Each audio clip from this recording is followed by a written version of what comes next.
Three men enter a room to clear an obstruction in an industrial facility. It is the 5th of February 1989. Not long after working in the area, they begin to experience headaches and feel ill. The men are working in an industrial irradiation facility just outside San Salvador, and they are experiencing the first symptoms of acute radiation sickness. Within 6 months, the three men would undergo multiple surgeries, which would result in amputations, skin grafts, and for one of the unlucky trio, death.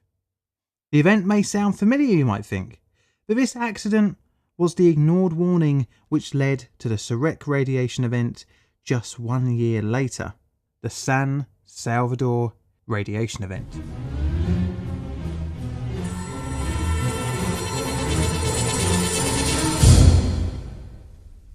Irradiation facilities are an important tool for the sterilisation of a multitude of different products, including the food and medical industries.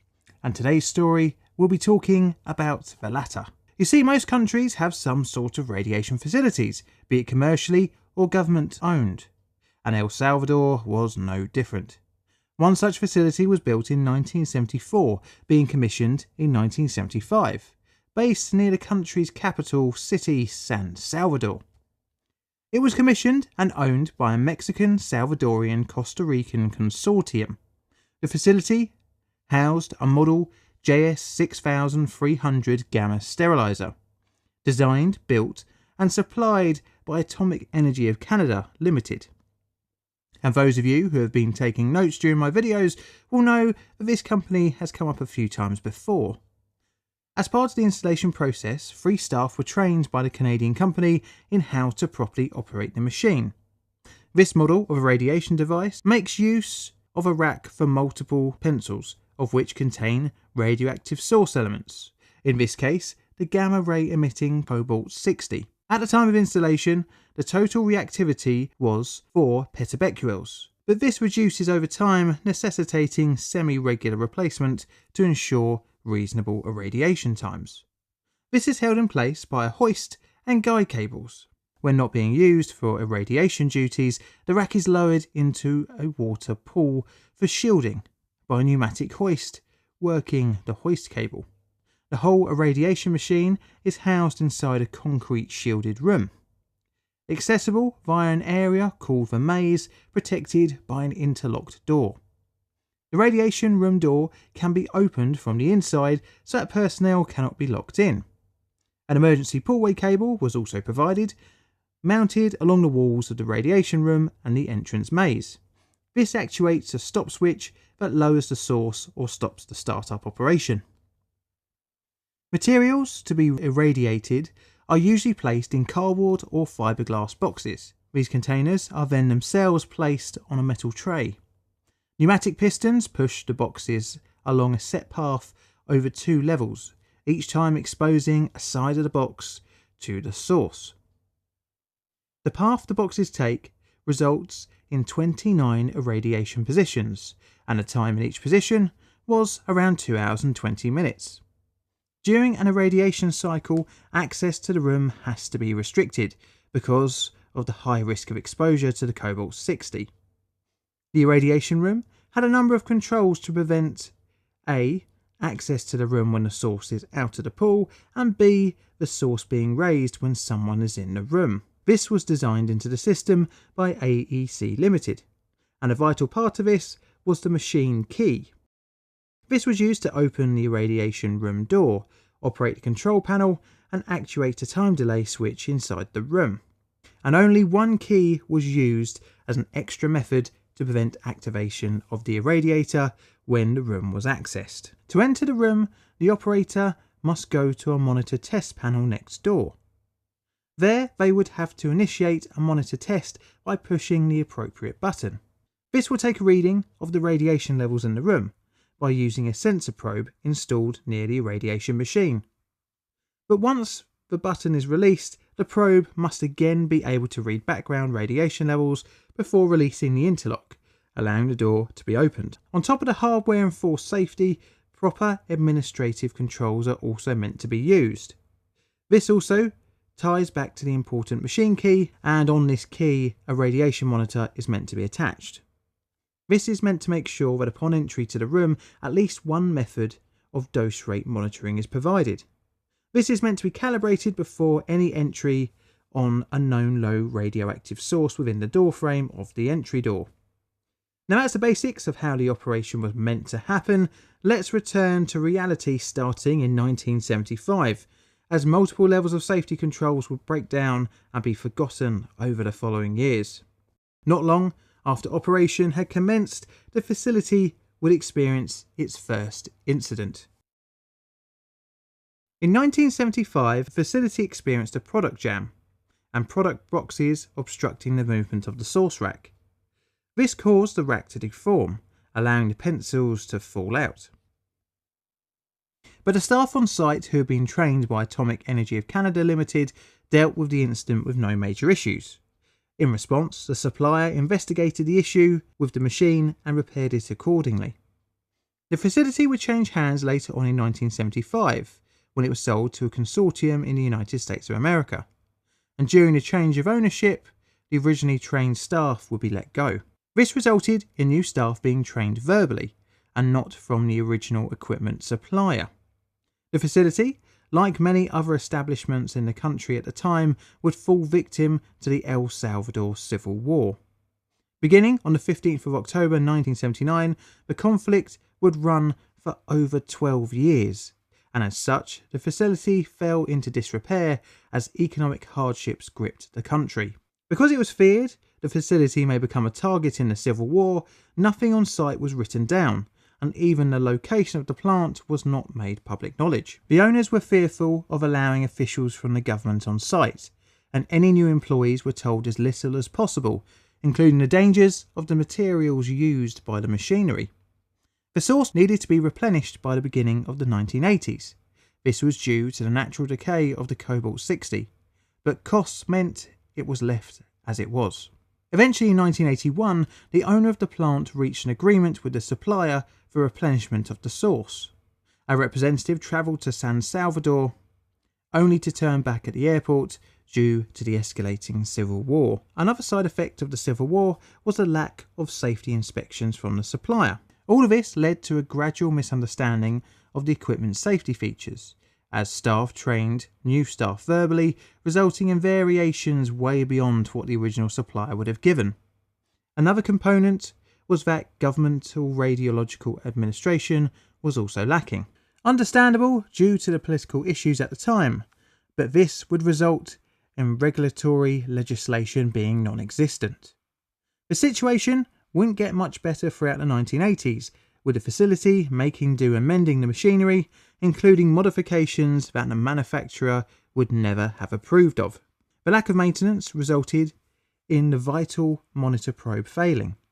In order to keep using the irradiator, it was removed, but you might wonder how the operators would gain access to the irradiation room. Well, a neat little trick was discovered. Access could be gained to the room by depressing the monitor switch and repeatedly cycling the buttons on the panel of the radiation monitor.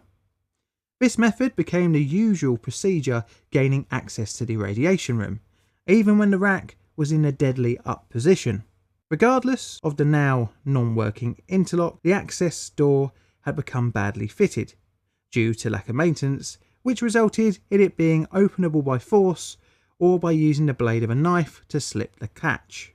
And this leads us to February 1989 and a series of events that would lead to an exposed source not being discovered for 6 days.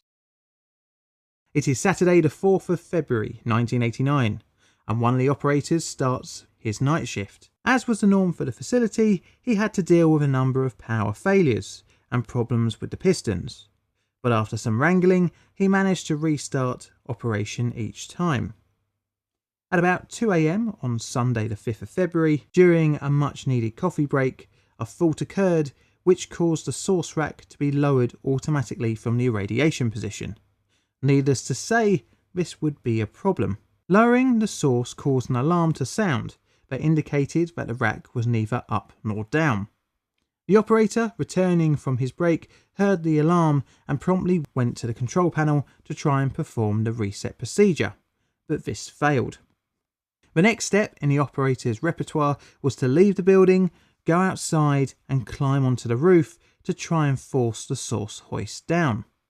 This was done by detaching the normal regulated pressurised air supply and applying an overpressurised supply. This was to force the source into the fully raised position, hoping that this would free the rack and permit its descent into the storage position. This non-manufacturer recommended procedure also didn't work.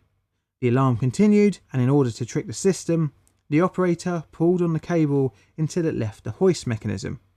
After this, he fed it back down, which activated the micro switch, telling the system the source was down. The operator returned to the control panel. He found that the red general failure light and source up light were still on. He went back to the roof and managed to manipulate the micro switch so that upon returning to the control panel, the green source light down was now on. To gain access to the room, the operator now performed the other non-standard procedure, which, ever since the monitor probe had been removed a few years before, meant that access to the irradiation room was achieved by rapidly cycling the buttons on the radiation monitor panel while turning the key in the door switch.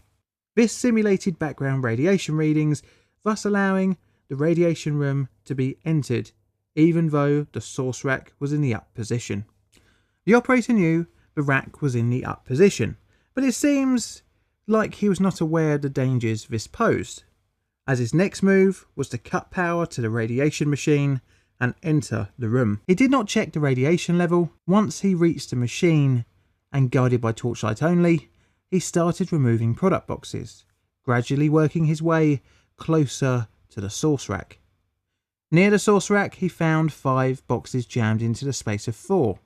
He removed 2 of the boxes, one of which was wedged against the lower of the 2 source modules in the rack.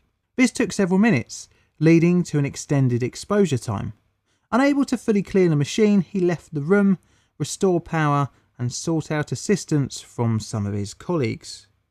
The operator returned shortly after with 2 assisting members of staff. The trio now sought out to re-enter the room at around 3 in the morning. The 2 staff members roped in to assisting the operator had no training in radiation and the irradiation machine. The operator assured his helpers that the machine was safe if the power was switched off. The 3 men entered the radiation room and started to remove product boxes from the 3rd row on the upper level next to the source, so that the rack could be freed from above. In order to free the source rack, it needed to be lifted. The rack, which was around 60 kilograms, needed all 3 for the effort.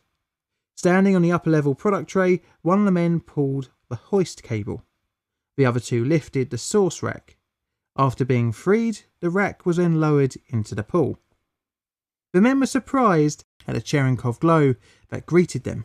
The operator, seeing this as something to be worried about, hurried the men to leave the room. Clearly by now he had realised there was indeed some kind of hazard. Not long later, the operator started to feel dizziness and nausea, classic initial symptoms of acute radiation sickness. The trio went outside the building to sit down, and the operator continued to feel increasingly ill.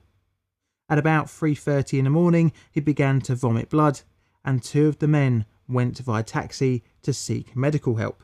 The men made it to the emergency room of the Primero de Mayo hospital. Upon arrival, the other worker began to feel ill at the same time, and the 3rd worker, who by now had returned to his original working post, also began to feel ill, and he also went to hospital. The company was not made aware of the accident, and instead had put the absent workers down to a sick note, exclaiming that they had food poisoning. At around 6 o'clock in the morning, a new worker booked on for duty. He was confronted by the mess of the night shift. He straightened the boxes and started up the facility. When the first operator did not return for his next shift, this worker remained and operated the facility for another shift. But this day 1 exposure event wouldn't be the last of this ordeal. But we'll have to come back to that in a little bit. By now, all 3 of the original exposed men were vomiting. The men were misdiagnosed with food poisoning and given 3-day sick leave certificates. and were discharged at about 6 o'clock in the morning, the same morning they had attended at the hospital. The first operator would return to hospital on Tuesday the 7th of February with nausea and vomiting, and also burns on his legs and feet. After he explained to the doctors of the events of the Sunday, he was diagnosed with radiation burns from acute exposure to cobalt. His symptoms were treated, but his condition continued to worsen. The decision was made to transport the patient to another hospital for more specialised treatment. He arrived at the Angeles del Pedrego Hospital in Mexico City on day 24 post-exposure, Tuesday the 28th of February. He had lost 20% of his body weight, but would make gradual improvements over the next 100 or so days. The amputation of his left leg looked likely, as well as a high probability of him developing leukemia. By day 173, Thursday the 27th of July, his condition was considered to have improved enough for him to be returned back to San Salvador. But his condition would continue to deteriorate. On day 197, after multiple surgeries, damage to his lungs, and a progressively worsening condition, he passed away on Sunday the 20th of August 1989.